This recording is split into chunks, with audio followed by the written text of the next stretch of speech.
시민 여러분 안녕하십니까? 오늘 2020년 협치성북회의 성과 공유회 진행을 맡은 아나운서 박소희입니다. 반갑습니다. 민과 관이 함께하는 협치, 거버넌스를 위해 협치성북회의가 만들어졌고 또 한 해 동안 열심히 달려왔습니다.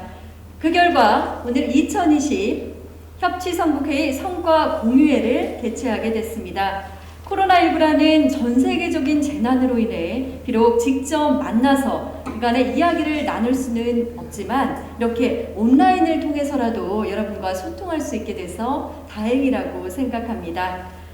자, 오늘 성과 공유회는 협치성북 유튜브 채널을 통해서 실시간으로 여러분께 생중계될 예정입니다. 함께 발전해온 협치성북의 온라인 성과 공유회 방송이 끝날 때까지 함께 해주시길 부탁드립니다. 자, 그럼 본격적으로 2020 협치성북회의 성과 공유회를 시작하도록 하겠습니다. 먼저 오늘 행사를 축하해 주시기 위해 이 자리에 꼭 참석하고 싶어 하셨는데요. 불가피한 일정으로 인해 참석하지 못하신 협치성북회의 공동의장이신 성북구청장님의 영상 메시지를 여러분과 함께 화면으로 보도록 하겠습니다. 예, 안녕하세요. 반갑습니다. 성북구청장 협치성북회의 공동의장 이승노입니다. 올 한 해 코로나 때문에 대면 사업이나 행사 교체가 매우 어려웠기 때문에 협치성북 사업들을 추진하는데 많이 힘드셨던 걸로 이렇게 생각이 됩니다. 한 해 동안 고생 정말 많으셨고요. 오늘은 그동안 협치 사업을 추진하면서 여러 가지 많은 것을 느끼셨던 그런 소유를 함께 공유해보는 그런 편안한 시간이 됐으면 하는 바람입니다. 협치위원 여러분 정말 수고 많으셨어요. 화이팅 하시고요. 고맙습니다. 자, 그럼 이어서 2020년 협치성북회의 의제 중 하나였던 마음 편한 배움터에서 활동하신 우리 어르신들께서 협치성북 공유회를 축하해 주시기 위해 낭독극을 준비해 주셨는데요. 어르신들께서 열심히 준비하신 협치 낭독극 영상으로 함께 보시겠습니다.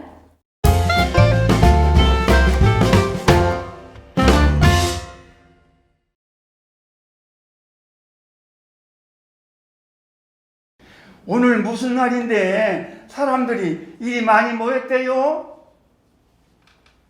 하하, 아따 변 회장님도 마음 편한 배움터 허단장이 12월 8일 성북구청에서 2020년 협치사업 성과 공유회 한다고 안 하디요니.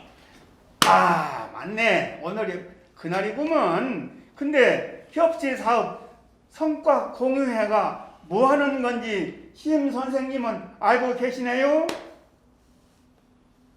예, 2020년에 8개 협치사업이 진행되는디 그 사람들이 모두 여기 모여서 자기들이 한 것들을 발표도 하고 다른 사람이랑 교류하는 날이지요. 자세히 보니까 저쪽에 허단장이랑 민경남 씨도 앉아있고만요. 네, 그럼 이렇게 사업의 이름이 뭔지 다 알고 계시나? 하하, 제가 미리 공부 좀 하고 왔은 게 잘 들어오시니. 첫째, 우리가 했던 독거 어르신 등 성북구 주민을 위한 마음 편한 배움터.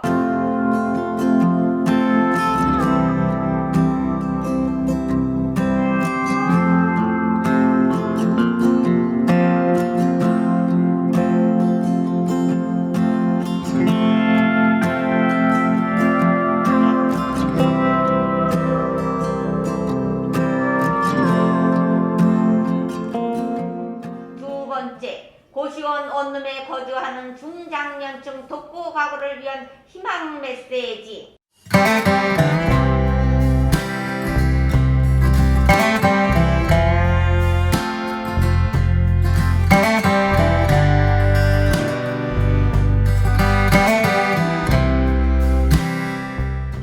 세 번째 놀이로는 있는 마을 공유 놀이터 버전 2.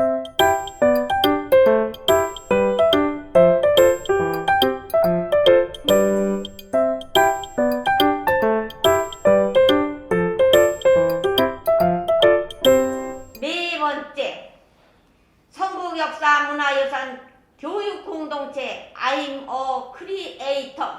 아이고 숨차다.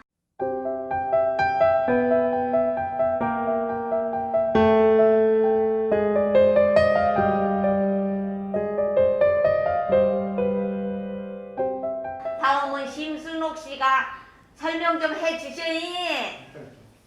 아따 내가 조금 공부 좀 하고 왔구만. 들어보셔. 5번째는 서울도심의 미래유산 답사기 미래유산 사용설명서.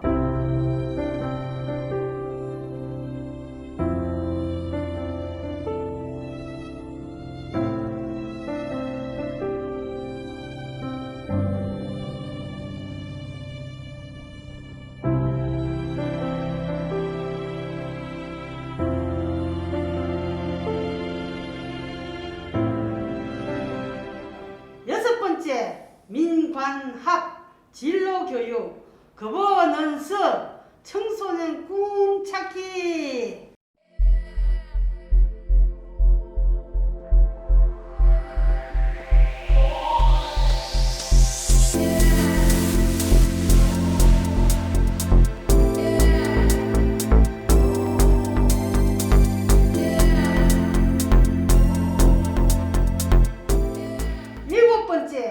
에너지와 환경 지속 가능한 마을 만들기 에코시어링.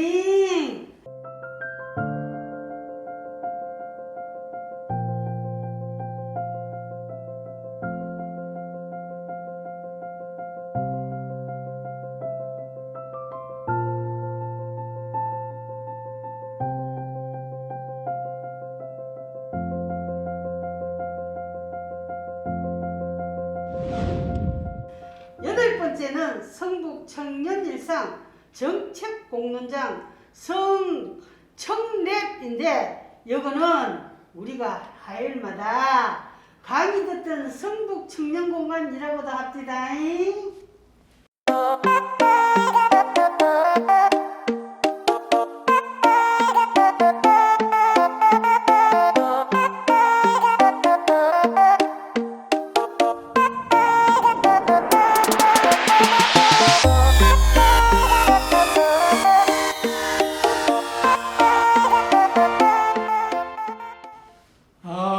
그럼 여기 앉아 계신 분들이 모두 관계자이란 말이구먼요.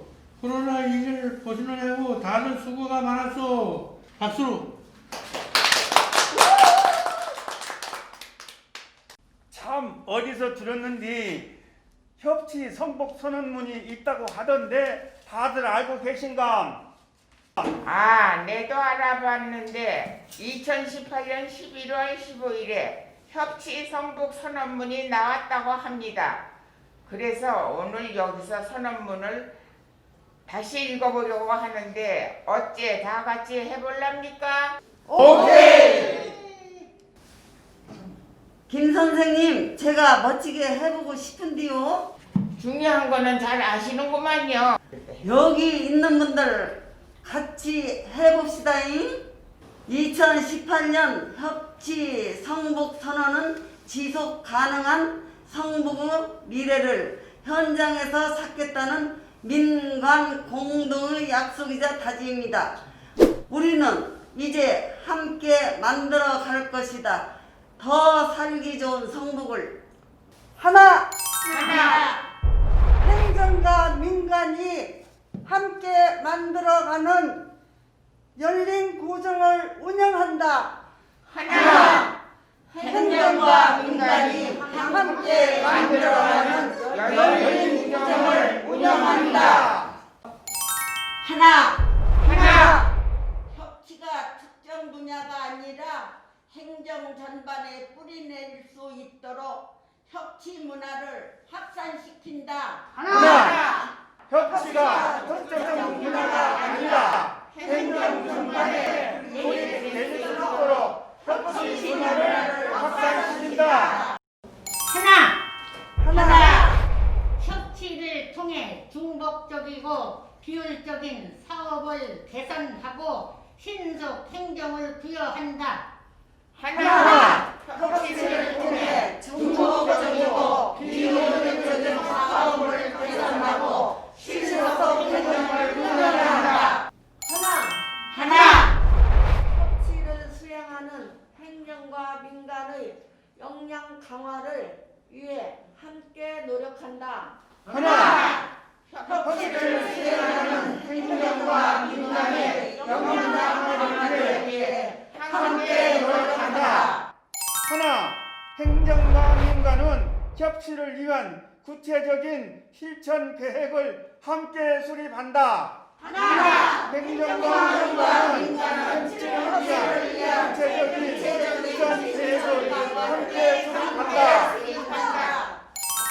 여기 모인 양반들은 모두 선서를 함께 오늘부터 다양한 세대와 지역을 넘는 폭넓은 참여를 통해서 소외와 차별이 없는 성북이 되도록 협치를 더 잘 하셔야 합니다. 여보, 우리 민자 다 끝났으니까 집에 갑시다요. 알았어.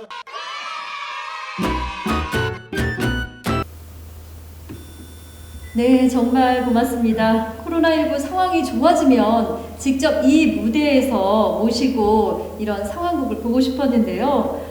정말 아쉽습니다.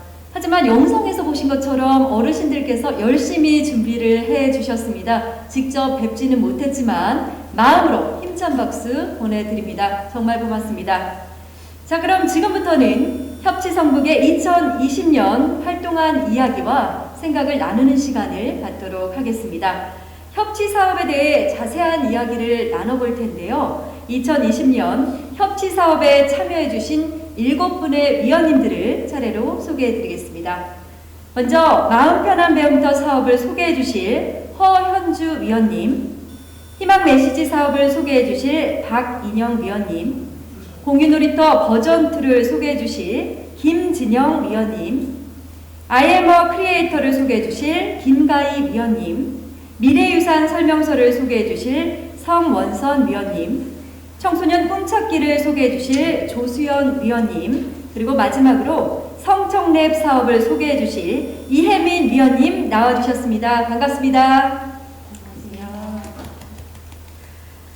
네, 2020년에는 이 외에도 에코 쉐어링 사업까지 총 8가지 사업을 진행했습니다. 자, 그럼 본격적으로 이제 하나하나의 사업에 대해서 이야기를 나눠보도록 하겠습니다. 먼저 첫 번째로 마음 편한 배움터 사업에 대해 허현주 위원님께서 설명을 해 주실 텐데요. 허현주 위원님, 마음 편한 배움터 어떤 사업인지 설명 부탁드립니다. 네, 안녕하세요. 허현주입니다. 네, 마음 편한 배움터는요, 많은 사회적 비용이 드는 시니어 세대의 구강과 치매, 심리 정서 문제를 해결하고자 저희가 기초와 심화 교육을 통해서 자조 모임을 형성해서 그 자조 모임을 위해서 공동체 활성화에 기여하고자 이 사업을 저희가 시작했고요. 사업 내용으로는 성북구에 있는 20개 동 중에서 65세 어르신들이 가장 많은 7개 동을 선정하였습니다. 그 7개 동을 찾아가서 저희가 어르신들과 맛보기 교육 3회를 했고요. 그 맛보기 교육 3회 중에서 동마다 좋아하시는 교육을 하나를 선정해서 그 맛보기 교육 하나를 가지고 10억 교육 8번을 했습니다.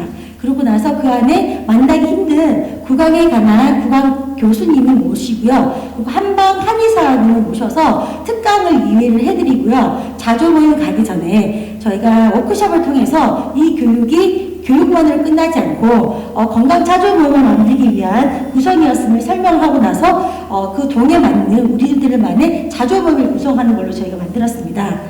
저희가 그 했던 7개 동이 어떤 동이냐면 기름 1동, 삼선동, 정릉 2동과 4동, 그리고 종암동, 월곡 1동과 2동이었습니다.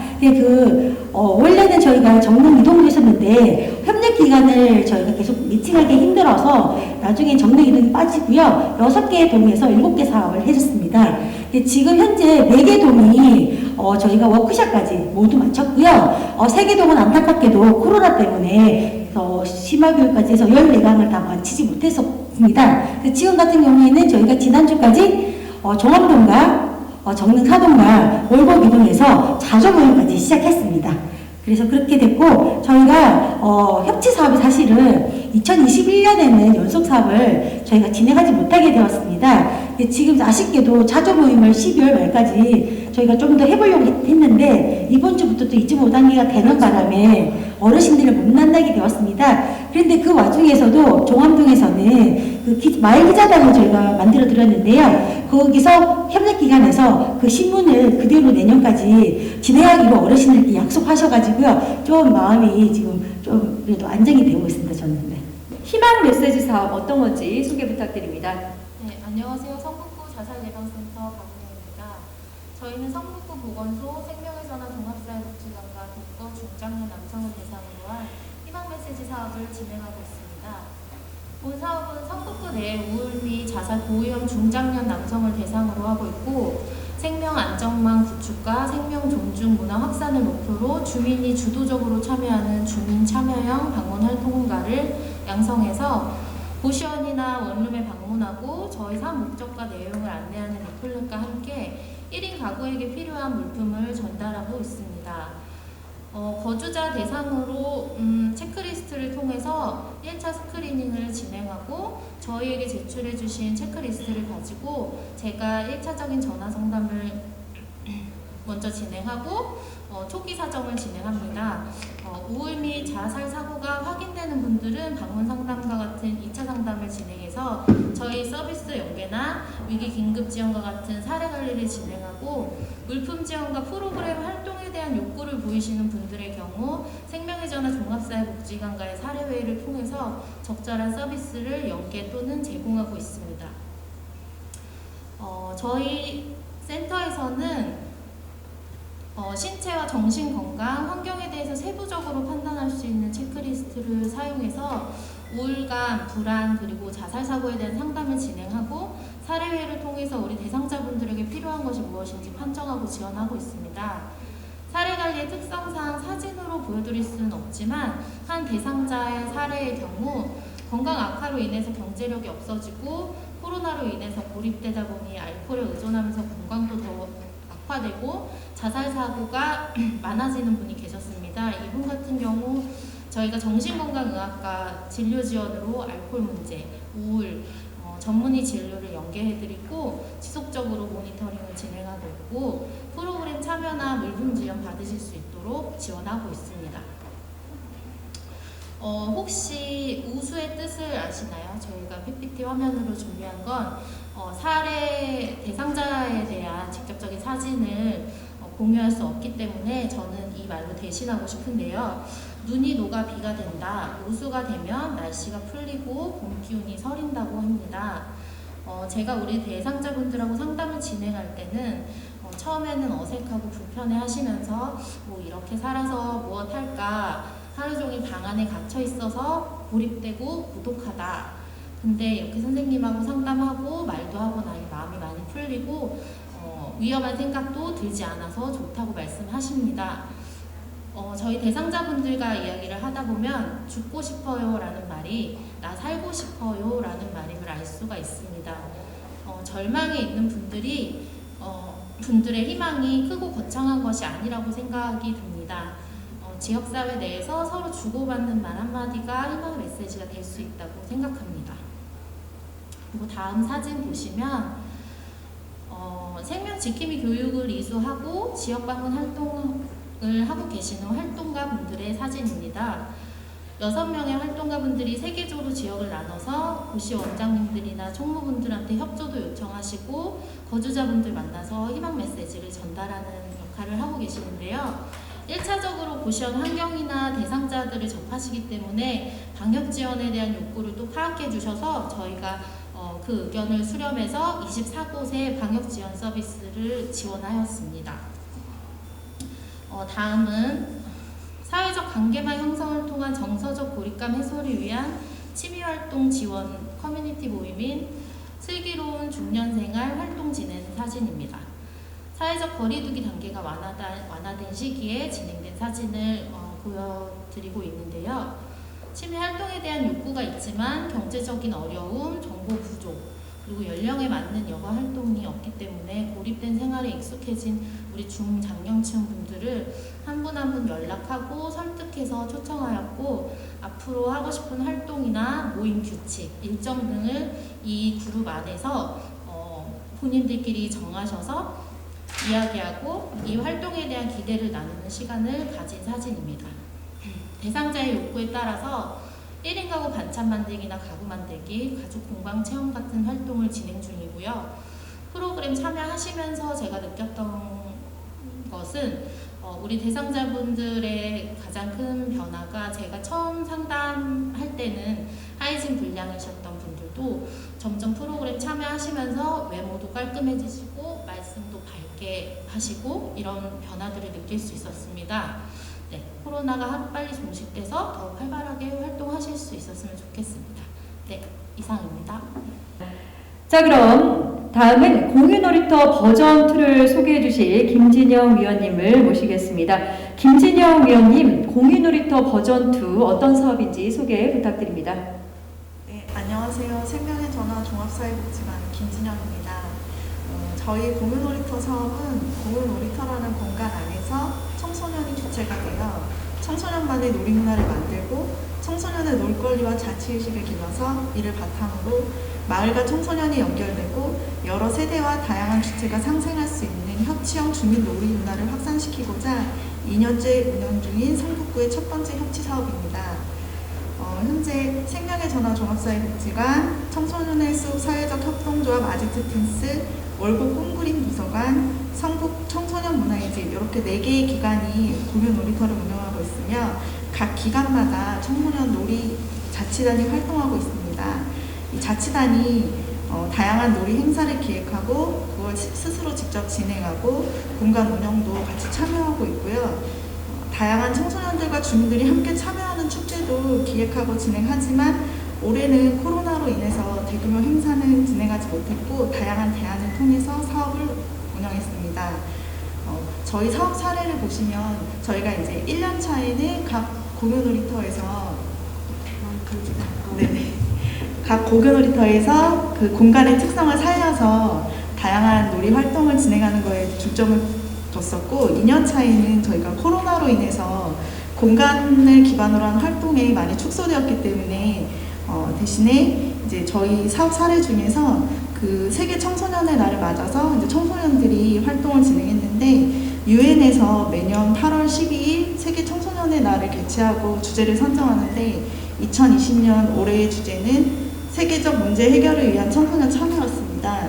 그래서 저희 청소년들이 어떤 것을 할지 고민을 하다가 이제 이런 이제 코로나 위기에서 청소년들이 할 수 있는 게 무엇인지 같이 생각해 보게 되었고, 여태까지는 이제 청소년들의 놀이 문화가 주로 PC방이나 노래방 같은 그런 이제 한정적인 것에 치우쳐 있었다는 문제점을 인식하고, 청소년이라면 우리가 얼마든지 다양하고 재미있고 창의적이고 안전한 놀이 문화를 만들 수 있을 거라고 생각을 하고, 이러한 생각들을 노비드고 웹페이지 제작으로 실현했습니다. 노비드고 웹페이지는 이제 멀리 가지 않아도 인근에서 쉽게 가볼 수 있는 야외 개방 공간, 그리고 그곳에서 아이들이 친구와 함께 있으면 얼마든지 재미있게 놀 수 있다는 생각을 바탕으로 다양한 놀이 활동을 소개하는 공간이고요. 가보시면 아이들이 이제 물놀이를 한다거나 고무 대야를 이용한 볼링을 한다거나 프라이팬 등 다양한 생활소품을 이용해서 배드민턴을 즐기는 재미있는 영상들을 보실 수 있습니다. 네, 이상입니다. 네, 정말 요즘 코로나19 때문에 더더군다나 청소년들이 갈 곳을 잃고 헤매는 경우가 많은데, 이렇게 청소년들만의 놀이 문화를 만들어주고 공간을 제공해준다는 점이 참 흥미롭고 좋다는 생각이 듭니다. 자, 다음으로 IMO 크리에이터 사업을 소개해 주실 김가희 위원님을 만나보도록 하겠습니다. 김가희 위원님, IMO 크리에이터 요즘 좀 필요한 사업인 것 같은데 설명 부탁드립니다. 네, 안녕하세요. IMO 크리에이터는 성부가 역사, 문화 자원과 진로를 연계한 프로젝트 방식의 청소년 체험, 청소년 특화 진로 교육 모델을 구축하는 사업이었는데요. 조금 어렵죠. 쉽게 말하면 우리 청소년들이 마을에서 진로를 찾아가는 과정이라고 볼 수 있습니다. 마을에서 과거와 그다음에 현재에 어떤 사람들이 살고 있는지, 그다음에 마을에 있는 많은 역사문화 자원들에 대해서 공부해 가면서 나는 그럼 좀 어떻게 앞으로 살아갈지를 고민하는 그런 과정들을 함께 진행했습니다. 이 사업은 총 4가지 정도의 사업으로 또 분류할 수 있는데요. 처음에는 우리 청소년들을 만나기 위해서 마을에서 청년 좀 강사를 좀 키우자. 바로 이제 막 청소년 시기를 좀 벗어난 청소년들이 형, 누나, 언니로서 우리 청소년들을 좀 직접 만나보게 하자라는 취지로 청년 강사들을 양성하는 과정을 거쳤습니다. 요거는 프로그램 이름이 청년 로컬 크리에이터가 되다라는 이름으로 진행을 했는데요. 제목에서 알 수 있듯이 많은 이제 청년들이 우리 성북이라는 지역에 대해서 궁금해서 온 친구들도 있었고요. 그다음에 내가 영상을 좀 어떻게 좀 잘 만들어 볼 수 없을까라고 해서 영상에 관심이 있어서 온 친구들, 그리고 또 청소년 교육에 관해서 관심 있는 친구들이 다 모였어요. 그래서 모여서 같이 마을을 배우고 또 청소년들과 또 어떻게 만날지 또 이렇게 고민하면서 결과물로는 영상 말 그대로 크리에이터가 되어보는 그런 작업들을 진행하였습니다. 그래서 이 친구들 같은 경우에는 영상을 아주 재미난 영상들을 마지막에 많이 만들었는데요. 4개의 이제 결과물이 나왔어요. 하나는 성북동의 다양한 예술가들, 그다음에 우리가 기려야 될 이제 독립운동가 이런 분들이 많이 계신데요. 그런 분들이 안타깝게도 지금 표지석으로만 기억될 수밖에 없는 그런 상황에 대해서 영상으로 또 잘 재미있게 담아주기도 했고요. 이 마을에 또 독립서점인 이제 독립서점을 찾아가서 마을에서 어떻게 청년들이 좀 자립할 수 있을까? 이런 질문들도 같이 던지고요. 신동엽 시민이라든가 마을의 역사 자원들 잘 활용해서 크리에이터로 잘 성장하는 그런 모습들을 보여줬습니다. 또 다음 사업으로는 나의 성북 문화유산 답작이라고, 요거는 실제로 다행스럽게도 지금처럼 코로나가 조금 이제 이게 심하지 않고 좀 진정이 되었을 때 같이 마을 탐방을 진행을 했습니다. 진로와 좀 연계해서 우리 최순호 엣지, 그다음에 성북동에 있는 사회적 기업 엘마들의 극단 더눔, 시무장 이제 이런 곳들을 다니면서 역사 그다음에 이런 것들 살펴보면서요. 거기에서 어떤 일들을 하고 어떤 분들이 어떤 일들을 하고 있는지 직접 인터뷰도 하고 체험도 해보면서 자신의 미래를 한번 꿈꿔보는 이런 시간들을 가졌습니다.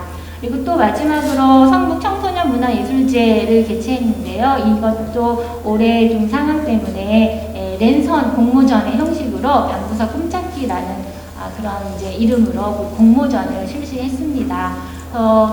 아이버 크리에이터 같은 경우에는 전체적으로 올해 좀 힘든 상황 속에서도 사업을 잘 마무리할 수 있다라는 거에 대해서 굉장히 다행스럽게 생각하고요. 내년에는 좀 더 많은 청소년들을 더 만나면 좋겠다. 그리고 좀 더 많은 이제 지역에 있는 자원들과 그다음에 인물들을 같이 만날 수 있고, 그다음에 올해는 영상이라는 크리에이터의 과정에 조금 결과물이나 이런 것들 좀 집중을 했다라면 내년에는 좀 다양한 형태의 결과물을 좀 같이 만들어 나가는 진정한 이제 지역학에 기반을 한 청소년들이 진로를 찾는 과정들을 좀 더 촘촘하게 잘 설계해서 진행해야 되겠다라는 생각을 많이 했습니다. 자, 다음은요, 미래유산 설명서를 소개를 해 주실 텐데요. 성원선 위원님, 우리 미래유산 설명서 소개 부탁드립니다. 저는 성북문화재단의 지역문화팀의 차장 성원선입니다. 저희 성북문화재단에서 운영하고 있는 김중옥 건축문화의 집이라고 있습니다. 사실 이곳은 장이동에 소재하고 있고 저희가 2019년도부터 지금 2년차 동안 운영을 하고 있습니다. 그와 더불어서 저희가 이번에 꾸려지는 그 미래유산 사용 설명서에서는 그 내용으로 보자면 첫 번째 그 미래유산이라고 하는 것은 서울시에서 지정한 오늘의 문화유산이기는 하지만 미래에 훨씬 더 많은 가치가 있을 수 있는 그 제도가 바로 미래유산 선정제도입니다. 그 제도에 그 김중옥 건축문화의 집이 2017년도에 선정이 됐기 때문에 그걸 계기로 해서 미래유산적인 가치에 대해서 한번 살펴보기로 했고요. 그 다음에 또 하나는 장이동에 마지막으로 남아있는 하나의 문화유산이 있습니다. 그게 김진흥 가옥이라고 하는 아마 부마축제라고 하면 여러분들이 많이 아실 텐데 그 부마축제가 맨 처음 시작이 되었던 곳입니다. 하지만 이제 이 김진흥 가옥은 부마의 이름이 아닙니다. 다른 이름인 거죠.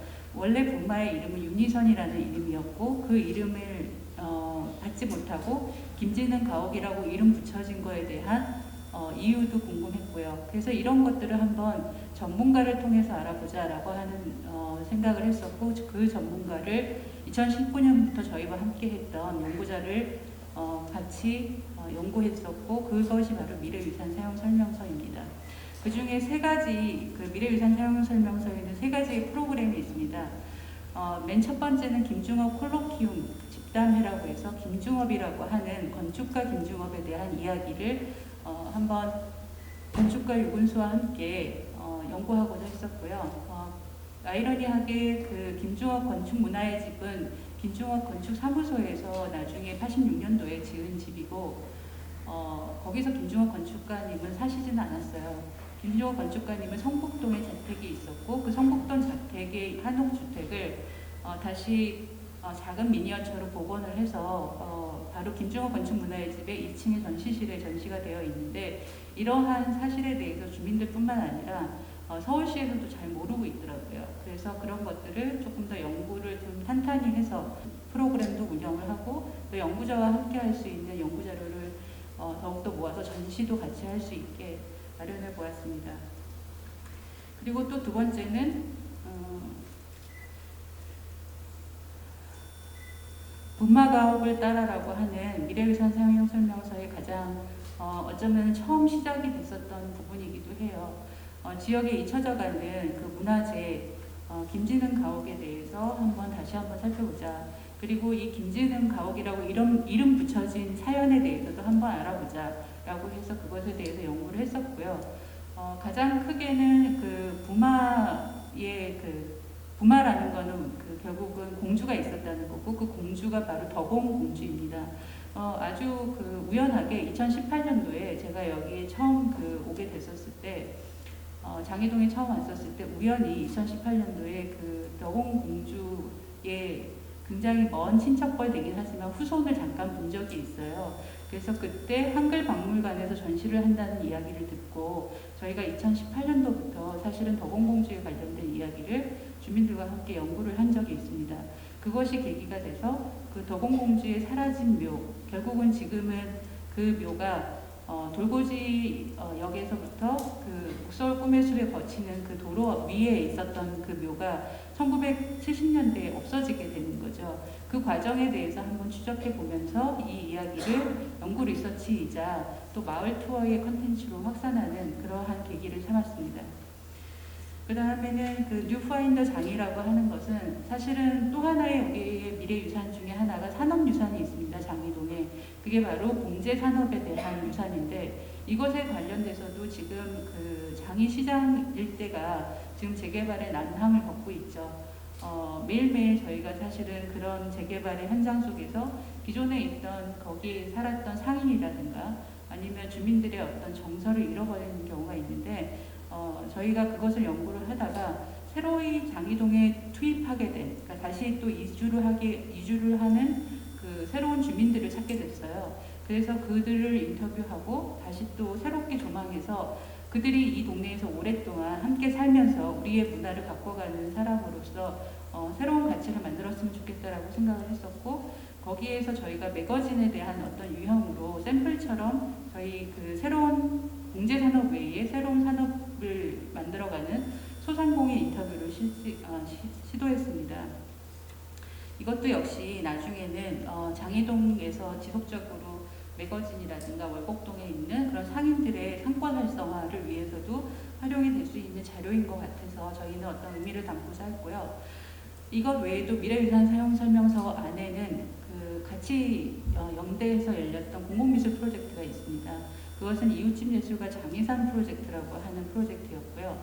여기서도 역시 3개의 프로젝트가 진행이 됐고 그 중에 하나가 미디어 산책극이라고 하는 김중업 건축문화의 집 일대를 두고 공연, 무용, 전시 이것들이 함께 할 수 있는 언택트한 그 마을 투어를 진행을 했어요. 이것은 미리 사전에 그 장소에서 공연자가 연기를 한 것들을 촬영을 해서 마치 나중에는 주민들이 태블릿 PC 안에 있는 그 콘텐츠를 보고 그대로 마을 투어를 따라가다 보면 그것을 잘 즐길 수 있도록 만든 아무래도 저희가 코로나 이후에 이 사업이 시작이 되다 보니까 전체의 유형을 많이 바꿨거든요. 그래서 만들어진 콘텐츠인데 반응과 호응이 굉장히 좋았습니다. 아마 이 사업 이후에도 내년도에 저희가 좀 날이 따뜻해졌을 때는 이 미디어 콘텐츠를 계속적으로 저희가 주민들한테 공개할 예정입니다. 그 다음에 이웃집 예술가 장의산 프로젝트 중에서 또 하나의 성과가 있었던 거는 빈집 전시인데 이 빈집 전시는 사실은 맨 처음에 김중업 건축문화의 집에서 전시를 하려고 했던 전시를 장소가 협소하고 그 다음에 코로나로 인해서 입장객의 제한이 있었어요. 그리고 또 하나는 미래유산이었던 김중업 건축문화의 집이 전시를 하기에는 적합하지 않은 여러 가지 공사 일정이 같이 계속 있었습니다.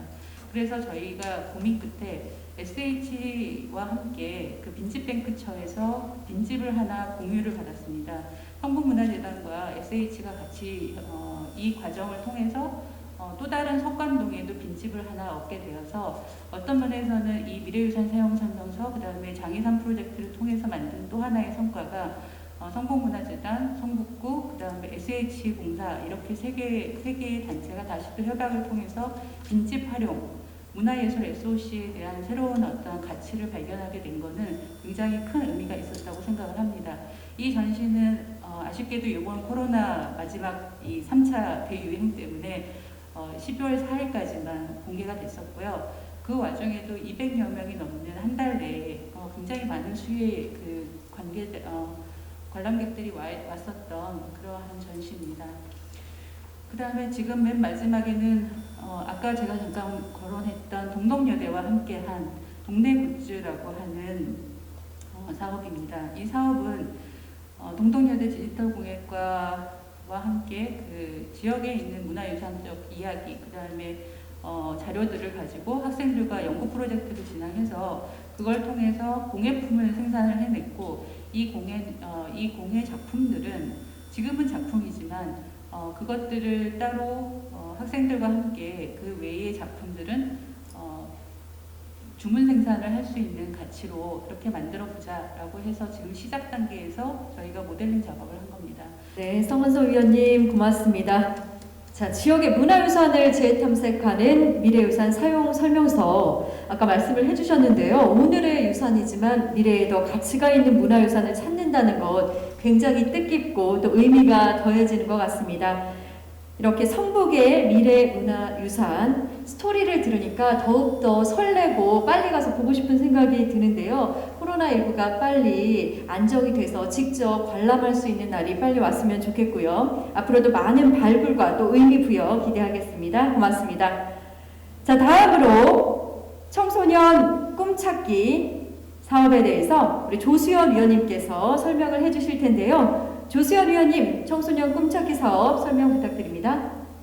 안녕하세요. 반갑습니다. 저는 청소년 꿈찾기 실행자 개성샛별 사회적 협동조합 이사장 조수연이라고 합니다. 저희 청소년 꿈찾기는 사업명 그대로 청소년의 꿈을 찾는 프로그램입니다. 저희 청소년 꿈찾기 프로그램은 청소년들에게 기업가 정신인 디자인 싱킹, 체인지 메이커 교육 등을 통해 그러니까 리더로서의 체험을 할 수 있게 해줬고 생각을 구체화하는 과정을 연구했고요. 그리고 메이커 교육을 통해서 이제 지역에 있는 문제점, 내 주변에 있는 문제점에 대해서 함께 고민하고 해결 방안을 어떠한 사업 아이디어로 만들어내는 과정을 했습니다. 그래서 저희는 이제 사업 내용으로는 민간학 거버넌스 창업체험 진로교육 추진단을 운영하여서 매월 1회씩 만나서 어떻게 하면 좀 더 효과적인 교육이 될 것인가에 대해서 프로그램에 대해서 같이 고민하고 발전 방향을 세웠고요. 두 번째로는 이러한 교육 프로그램을 다른 교육 전문가들에게 맡긴다기보다는 문제점을 알고 있는 학부모들이 직접 교육 컨텐츠를 배워서 교육할 수 있는 역량이 키워진다면 좋겠다고 생각을 해서 마을 강사 양성 과정을 운영하여 마을의 주민들이 직접 우리 마을의 청소년들의 진로에 대해서 함께 고민하고 연구할 수 있는 기회를 갖게 되었습니다. 그리고 관내 중고등학교 포함 총 7개 학교의 진로 동아리 대상으로 창업체험 진로 교육을 운영하였고요. 아이들이 그런 창업체험 진로 교육을 통해서 교육부에서 운영하고 있는 2020 대한민국 청소년 창업경진대회에 총 8팀이 참여를 했어요.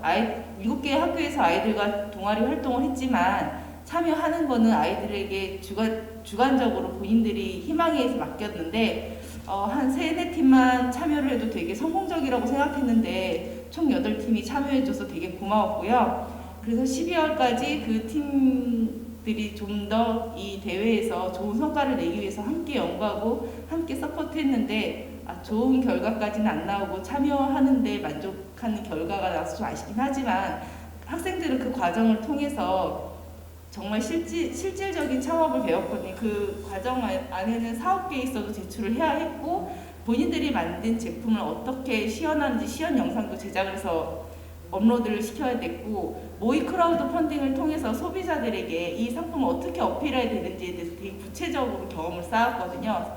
이러한 경험들이 어디에서도 배울 수 없는 되게 특별한 경험이라고 생각해서 되게 좋은 기회였고요. 그런 과정들을 거친 학교 중에 고명외식고하고 개성고에서는 그러면 우리가 배운 것을 자체적으로 교내에서 창업대회를 한번 벌려보자 해서 고명외식고는 지난 11월에 이미 창업대회를 치른 걸로 알고 있고요. 개성고는 내일과 모레가 원래 예정이었는데 지금 코로나 때문에 앞으로 2주간 학교를 못 가서 지금 뒤로 일정이 미뤄져서 그건 좀 아쉬운데 아이들이 배운 걸로 본인들이 또 새로운 거를 컨텐츠를 만들어내는 것 자체가 이번 교육을 참 잘했구나라는 생각이 들었습니다. 저희가 2021년에도 청소년 꿈짝기 버전 2로 학생들과 또 만남과 교육의 기회를 갖게 되었는데요. 올해 좋은 점도 있었고 단점도 있었는데 이런 장단점을 잘 보완을 해서 내년에는 좀 더 내실 있는 컨텐츠를 만들기 위해서 학부모들과 지역 교사들과 교육기관의 전문가들과 함께 고민하고 연구하겠습니다. 감사합니다. 네, 조수연 위원님 고맙습니다. 우리 청소년들이 리더로서의 체험과 생각을 구체화하는 과정을 또 알려주시고 또 청소년들이 꿈을 찾는 데 큰 도움을 주고 계신 것 같은데요. 특히 학부모가 직접 마을 강사로 활동을 하면서 진로 교육을 운영한다고 하니까 가까운 곳에서 뜻깊고 효과적인 성과를 바로바로 낼 수 있을 것 같아 기대가 되는 사업인 것 같습니다. 고맙습니다.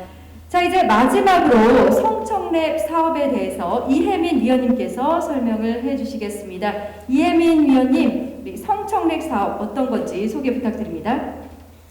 네, 안녕하세요. 성청랩 사업 관련해서 발표하게 된 이혜민입니다.